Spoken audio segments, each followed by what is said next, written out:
باب قول الله تعالى: يا أيها الناس إن وعد الله حق فلا تغرنكم الحياة الدنيا ولا يغرنكم بالله الغرور إن الشيطان لكم عدو فاتخذوه عدوا إنما يدعو حزبه ليكونوا من أصحاب السعير.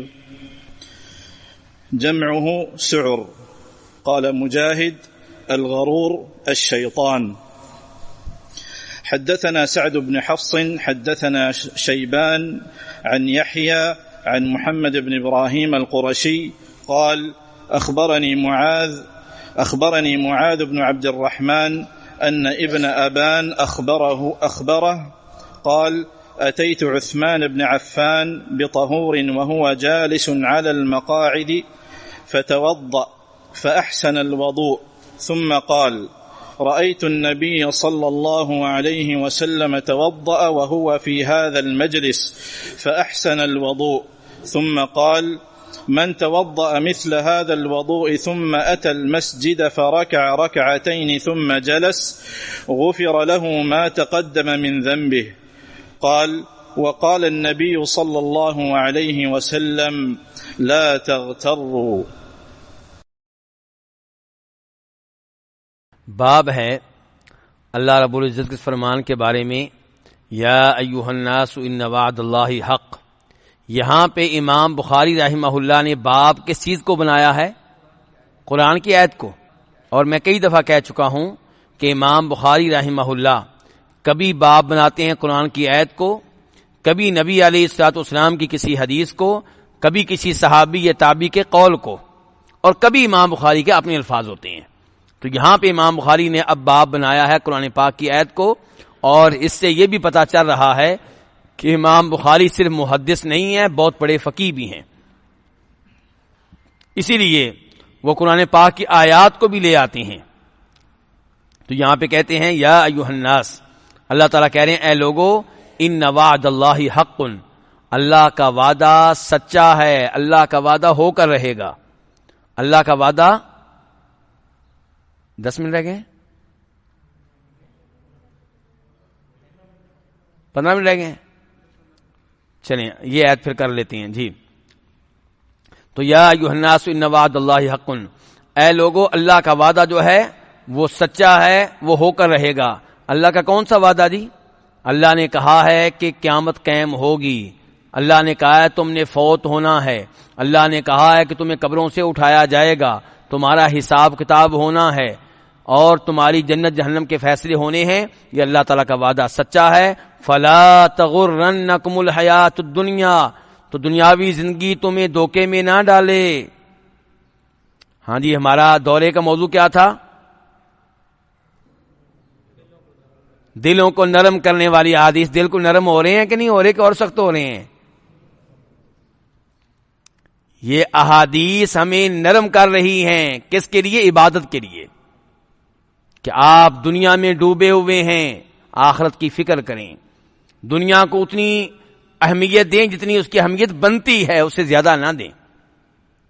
تو یہاں اس آیت میں بھی اللہ تعالیٰ کہہ رہے ہیں کہ اللہ تعالیٰ کا وعدہ سچا ہے، قیامت آ کر رہے گی، اس لیے تمہیں دنیاوی زندگی دھوکے میں مبتلا نہ کر دے۔ وَلَا يَغُرَّنَّكُمْ بِاللَّهِ الْغَرُورُ، اور تمہیں دھوکہ دینے والا دھوکے میں مبتلا نہ کر دے۔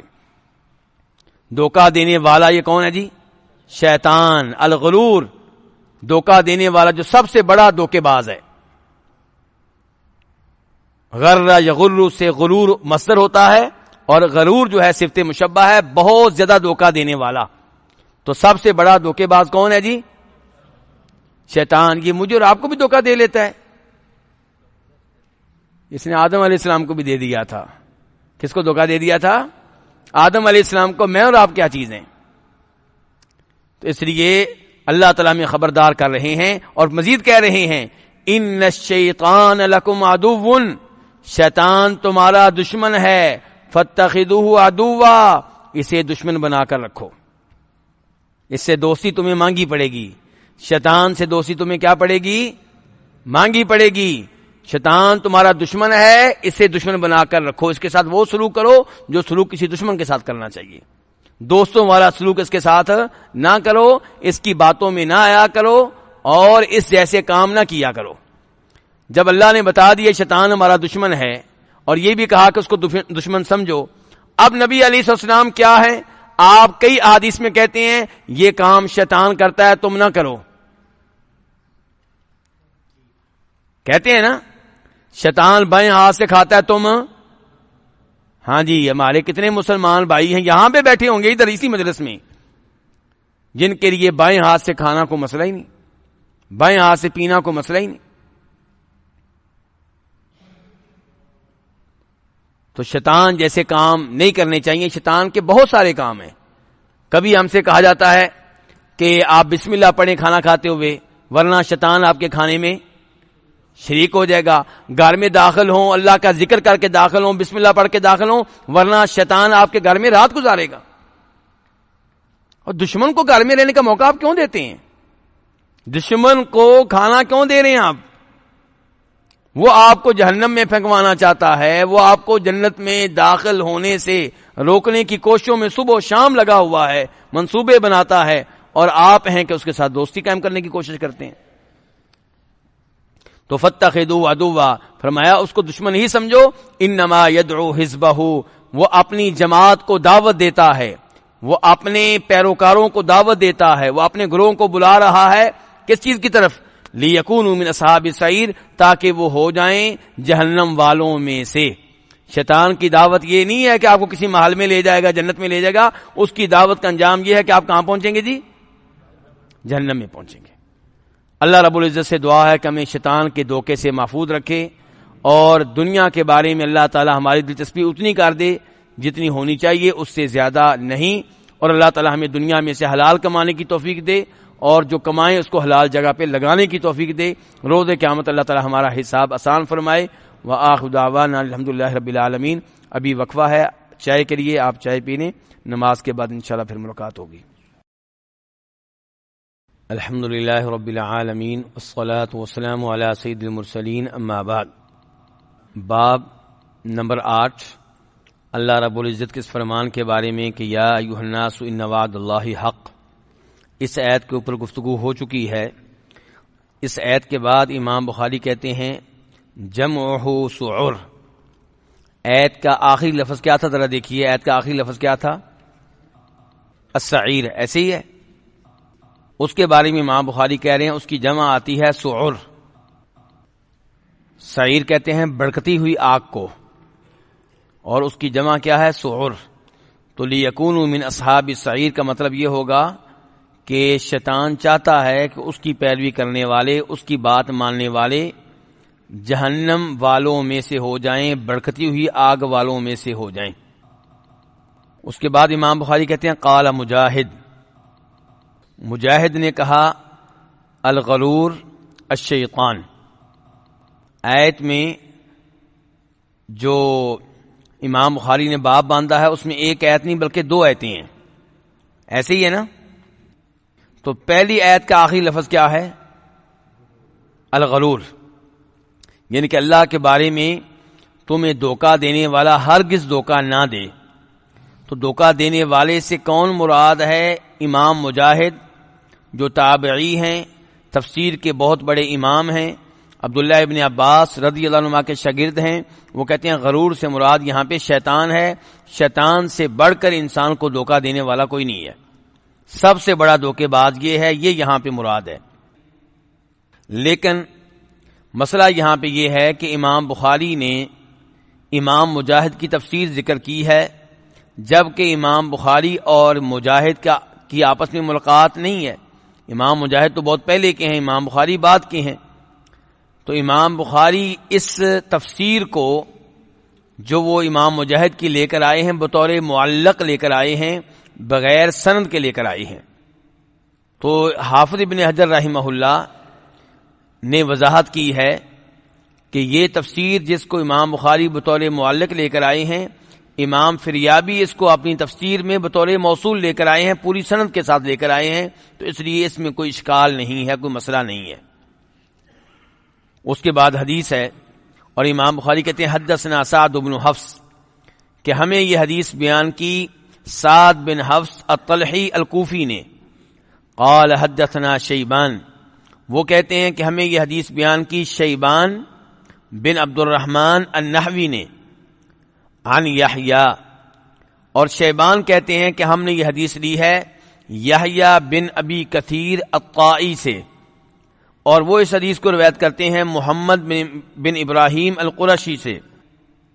محمد بن ابراہیم القرشی کہتے ہیں اخبرنی معاذ بن عبد الرحمن، کہ مجھے یہ حدیث بتائی معاذ بن عبد الرحمن بن عثمان نے، اور یہ تیمی ہیں، اور وہ کہتے ہیں کہ ان ابن ابان اخبرہ، کہ حمران بن ابان جو کہ جناب عثمان بن عفان کے آزاد کردہ غلام تھے، اخبرہ، انہوں نے یہ حدیث بتائی تھی معاذ بن عبد الرحمن کو، اور یہ حمران کہتے ہیں اتیت عثمان بن عفان، کہ میں عثمان بن عفان کے پاس آیا۔ اب یہاں پہ شمار کیجئے کتنے راوی ہیں، امام بخاری اور نبی علیہ الصلوۃ والسلام کے درمیان کتنے واسطے ہیں؟ 7، شیبان، یحییٰ، محمد، معاذ، حمران بن ابان اور عثمان، 7 واسطے ہیں۔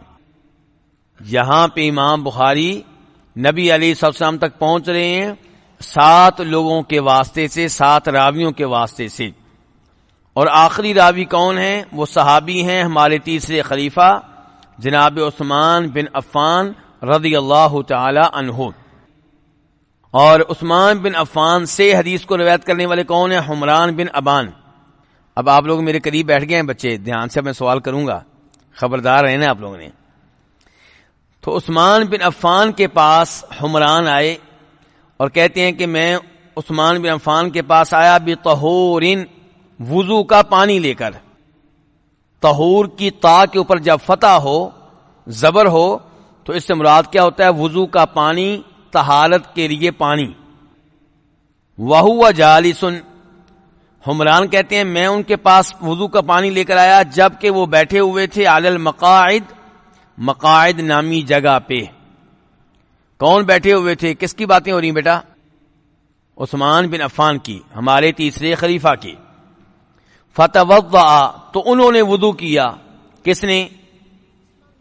عثمان رضی اللہ تعالیٰ نے۔ فاحسن الوضوء، بہت اچھی طرح وضو کیا۔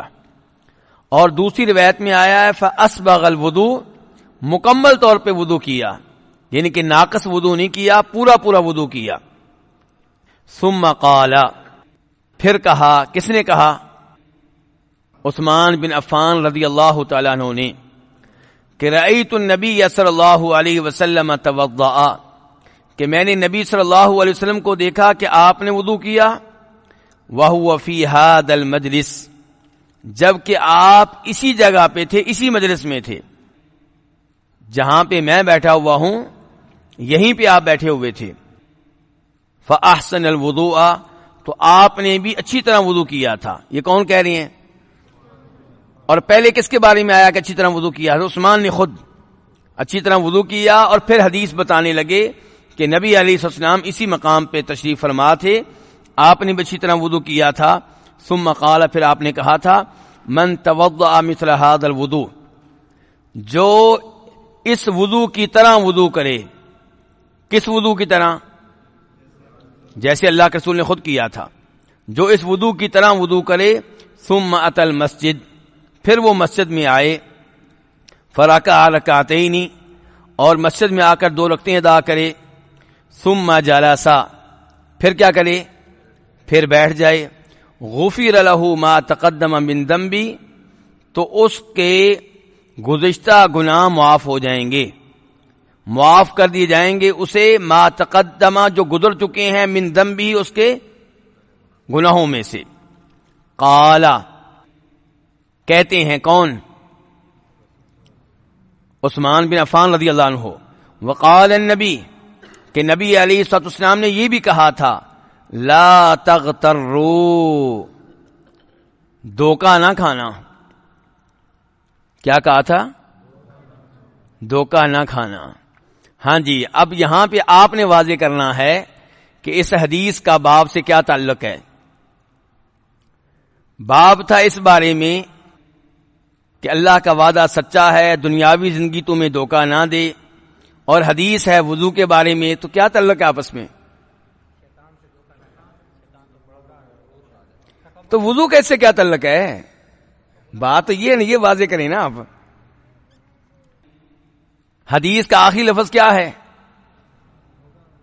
دھوکہ نہ کھانا. تو یہ تعلق ہے باب سے. ایت بھی یہ کہہ رہی تھی کہ دھوکہ نہ کھانا، اور اللہ کے رسول حدیث میں بھی یہ کہہ رہے ہیں دھوکہ نہ کھانا. لیکن ابھی تعلق اچھی طرح واضح نہیں ہوا. ابھی آپ مطمئن نہیں ہو سکتے کیونکہ ابھی تو میں نے تعلق واضح کیا ہی نہیں.